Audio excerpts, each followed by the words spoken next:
Captain Ashok Kharat यांच्यामुळे खरं तर म्हणजे संजय राऊतांनी झालं किंवा सुषमा अंधारेंनी खरं तर म्हटलंय की जगात एक्सट्रीम फाईल्स आणि महाराष्ट्रात कॅप्टन फाईल्स. तर आता नेमकं हे प्रकरण काय आहे आणि या प्रकरणात खरं तर हे प्रकरण मागील 3-4 दिवसांपासून बघत असू की आपण राजकीय वर्तुळात त्याने खरं तर थैमान घातले. राजकीय वर्तुळातल्या महत्वाच्या नेत्यांना खरं तर आता अनेक सवाल विचारले जात आहेत. त्यांच्या पदांवर काहीशी गदा आणणारं हे प्रकरण आहे. तर या प्रकरणात आजच्या मितीला आजच्या घडीला काय अपडेट्स आहेत ते म्हणजे हा जो कॅप्टन अशोक खरात आहे याचा नेमका गेम कसा झाला, याचा मास्टरमाइंड कोण आहे, की हे सगळं प्रकरण उकलण्यामध्ये.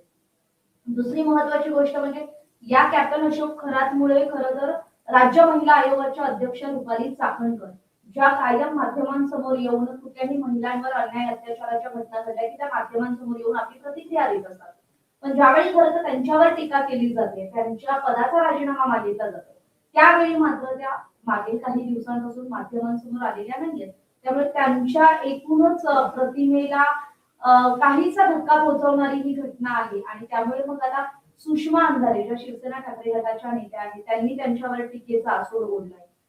पुढे सांगायचं झालं तर अशोक खरात प्रकरणात चाकणकरांसोबतच इतर कोणकोणत्या राजकीय नेत्यांची नावं जोडली गेली आहेत, त्यांचे फोटो सोशल मीडियावर व्हायरल होते. तर त्याविषयी अक्षता आपल्याशी बोलणार आहे, त्याविषयीचे फोटो आपल्यासमोर प्रेझेंट करणार आहोत. कारण आपण सोशल मीडियावर खरं तर खूप फोटोज बघतोय, पण यातले काही फोटोज आहेत ते मॉर्फ केलेले असू शकतात, काही फोटोज हे अगदी राजकीय पार्श्वभूमीने टीका करण्यासाठीही टाकलेले असू शकतात. पण त्यातले खरे फोटो कुठले, कुठले राजकीय नेते मंडळींची नावं या प्रकरणाशी जोडली जात आहेत, त्याविषयी अक्षता आपल्याशी बोलणार आहे.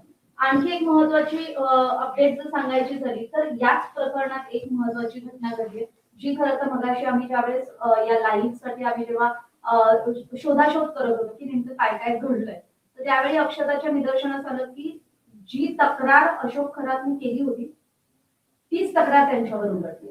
आता नेमकं काय घडलंय तर ते सुद्धा आपल्याला अक्षता सविस्तर सांगणार आहे. कारण आम्ही या लाईव्ह मध्ये असा पुरेपूर प्रयत्न करणार आहोत की ज्या काही घटना आम्ही बोलणार आहोत त्याविषयीचे अपडेट्स आम्ही आपल्यापर्यंत पोहोचवू आणि याविषयीच्या खरं तर ज्या चर्चा आहेत त्या चर्चा न राहता त्यातला वास्तव आपल्यापर्यंत पोहोचवण्याचा प्रयत्न असेल.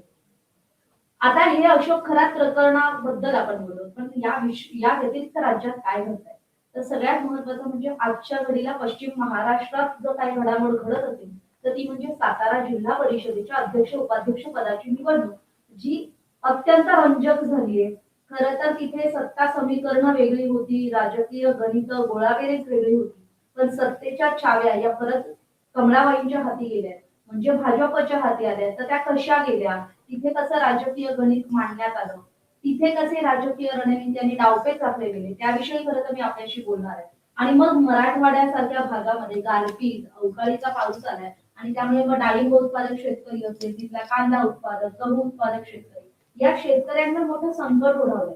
म्हणजे ज्या शेतकऱ्यांना आपल्या जीवाची पर्वा न करता कधी कधी लेकरावाळ्याला कपडे न आणता तो पैसा आपल्या शेत शिवारासाठी खर्च केलेला असतो, त्याला जेव्हा उत्पन्न किंवा त्याच्या हाती काहीसा एखादा मिळकतीचा घास येणार असेल तो मात्र निसर्गानं आणि या अवकाळीच्या पावसानं हिरावला गेला. तर त्याविषयीचे अपडेट्स आम्ही आपल्या समोर मांडणार आहोत.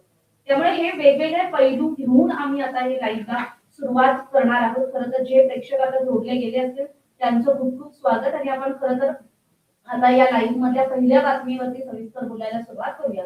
पहिली बातमी म्हणजे अशोक खरातचा गेम नेमका पुढे गेला आणि या प्रकरणाचा नेमका मास्टर माइंड कोण. अशोक खरात हे प्रकरण आहे. या प्रकरणात असं म्हटलं जात होतं की तो एक नेव्हीशी रिलेटेड माणूस आहे आणि मग तो स्वतःला कॅप्टन म्हणून घेतो आणि मग म्हणजे त्याच्या विषयीचे ज्यावेळी खरं तर पहिली बातमी आली त्यावेळेस खरं तर मोठा धक्का बसला की नेव्हीचा अधिकारी पण तो असल्या अघोरीरित्या किंवा तांत्रिक मांत्रिक प्रकरणात कसा काय अडकला असे अनेक प्रश्न होते. पण आता त्याची हळूहळू उकल व्हायला लागली आणि या सगळ्या उकल होत असताना खरा एक महत्वाचा पैलू होता तो म्हणजे त्याच्या ऑफिस मधला जो ऑफिस बॉय होता जो ज्याचं नाव खरं तर नीरज जाधव आहे, तो खरं तर या प्रकरणाचा मास्टर माइंड आहे किंवा त्याने खरं तर कॅप्टन अशोक खरातच्या ज्या कुकर्म तो करत होता त्याचं सगळं जे पितळ आहे ते उघडं पाडलं. आता कॅप्टन अशोक थोरातबद्दल सांगायचं झालं तर तो नाशिक मधला स्वयंघोषित ज्योतिषी आहे ज्याच्याकडे हाय प्रोफाईल क्लायंट्स आपण जर प्रोफेशनली सांगायचं झालं तर हाय प्रोफाईल क्लायंट्स असतात, तसे हाय प्रोफाईल नेते मंडळी त्यांच्याकडे जात होती. आता त्याचं रुपाली चाकणकर हे नाव आपण माध्यमांमध्ये मागील काही दिवसांपासून पाहतोय. याशिवाय अनेक बडे नेते मंडळी आहेत. म्हणजे अगदी करुणा मुंडेंनी सुद्धा आरोप केला की धनंजय मुंडे हे सुद्धा जाऊन धनंजय मुंडेंसोबतचे फोटोही त्यांनी पाहिलेत आणि मग धनंजय मुंडेंनी त्या ज्योतिषाच्या म्हणजे त्या अशोक खराच्या माध्यमातून त्यांच्यावर त्यांच्या मुलांवर काळी जादू केली असाही त्यांचा आरोप आहे. त्यामुळे हे असे खूप प्रकरण आहेत. आता या जो अशोक खरात आहे तर त्याची ओळखच वेगवेगळी आहे. एक म्हणजे तो स्वयंघोषित ज्योतिषी आहे, दुसरं म्हणजे तो आध्यात्मिक सल्लागार आहे आणि तो कॅप्टन अशोक थोरात आहे. त्याच्यामुळे ही ओळख आहे ना ही एका खरं तर ब्रॅकेटमध्ये किंवा एका प्रोफाईलमध्ये सूट होणारी नाही, पण ती त्याची ओळख आहे आणि हळूहळू त्यातल्या ज्या वेगवेगळ्या गोष्टी त्या आपल्या समोर येतात. महिला अत्याचार, ब्लॅकमेलिंग आणि वादग्रस्त व्हिडिओ. आता वादग्रस्त व्हिडिओ ते इतके वादग्रस्त आहेत आणि इतके अश्लील आहेत की ते आपण माध्यम म्हणून सुद्धा प्रेक्षकांना दाखवू शकत नाही आणि आम्ही स्वतः सुद्धा ते बघू शकत नाही. म्हणजे त्याचे 58 व्हिडिओज आहेत जे खरं तर कॅप्चर झालेत आणि मग ते पोलीस आणि तपास यंत्रणेच्या हाती लागलेत.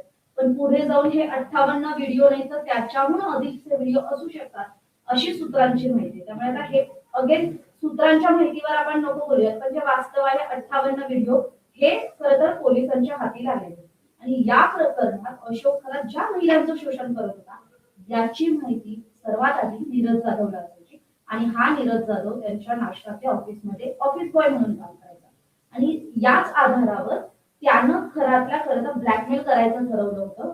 तो समाजात साधू म्हणून वावरत असताना तो त्याच्या ऑफिसमध्ये दुष्कृत्य करत होता याची माहिती सुद्धा नीरजलाच होती आणि मग हे पाहून नीरजच्या मनात आलं की आपण ह्याला ब्लॅकमेल करायला हवं आणि मग त्याने तो सगळा प्लॅन आखला आणि मग नीरजने डिसेंबर 2025 मध्ये खरातच्या ऑफिसमध्ये 58 बलात्काराचे सीसीटीव्ही फुटेज हे आपल्या ताब्यात घेतले.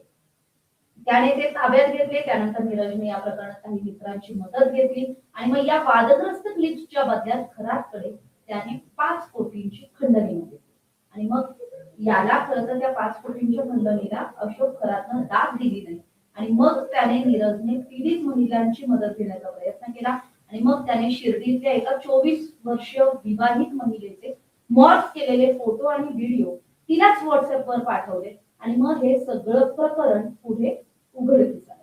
मग नीरजने दिलेल्या धमक्यांना अशोक खरात घाबरला का? अजिबात नाही, कारण त्याच्या लेखी त्याच्या मागे मोठं राजकीय पाठबळ होतं. त्याच्यामुळे खरं तर हा नीरज जाधव एक ऑफिस बॉय होता. खरं तर ऑफिस बॉय म्हटलं की ते जर आपण सांगायचं झालं तर ते गरजू समाजातल्या एका गरजू म्हणजे गरजू फॅमिलीतला असेल. तो बऱ्यापैकी कमवत असेल पण रोजंदारीवर एखादा माणूस जसा कमवतो तसं त्याचं घर चालतं. पण ज्या वेळेस त्याला कळलं की आपण ज्याच्या ऑफिसात काम करतोय तो माणूस जेव्हा एवढे कुकर्म करतोय तर त्याला एक आपलं उत्पन्नाचं वेगळं साधन म्हणून पाहिलं, ती संधी म्हणून पाहिली आणि त्याने तो प्रकार केला आणि मग त्यातून हे सगळं पितळ उघडं पडलं. त्यामुळे खरं तर कॅप्टन अशोक थोरातच्या या सगळ्या कुकर्मांना पुढे आणणारा मास्टरमाइंड कोण होता? तर तो हा नीरज जाधव होता. महाराष्ट्रातील सर्व बातम्यांचे विश्वासार्ह व्यासपीठ सकाळच्या सर्व सोशल मीडिया प्लॅटफॉर्मला लाईक, फॉलो आणि सबस्क्राईब करा. तसंच सर्व नोटिफिकेशनसाठी बेल आयकॉन प्रेस करायला विसरू नका.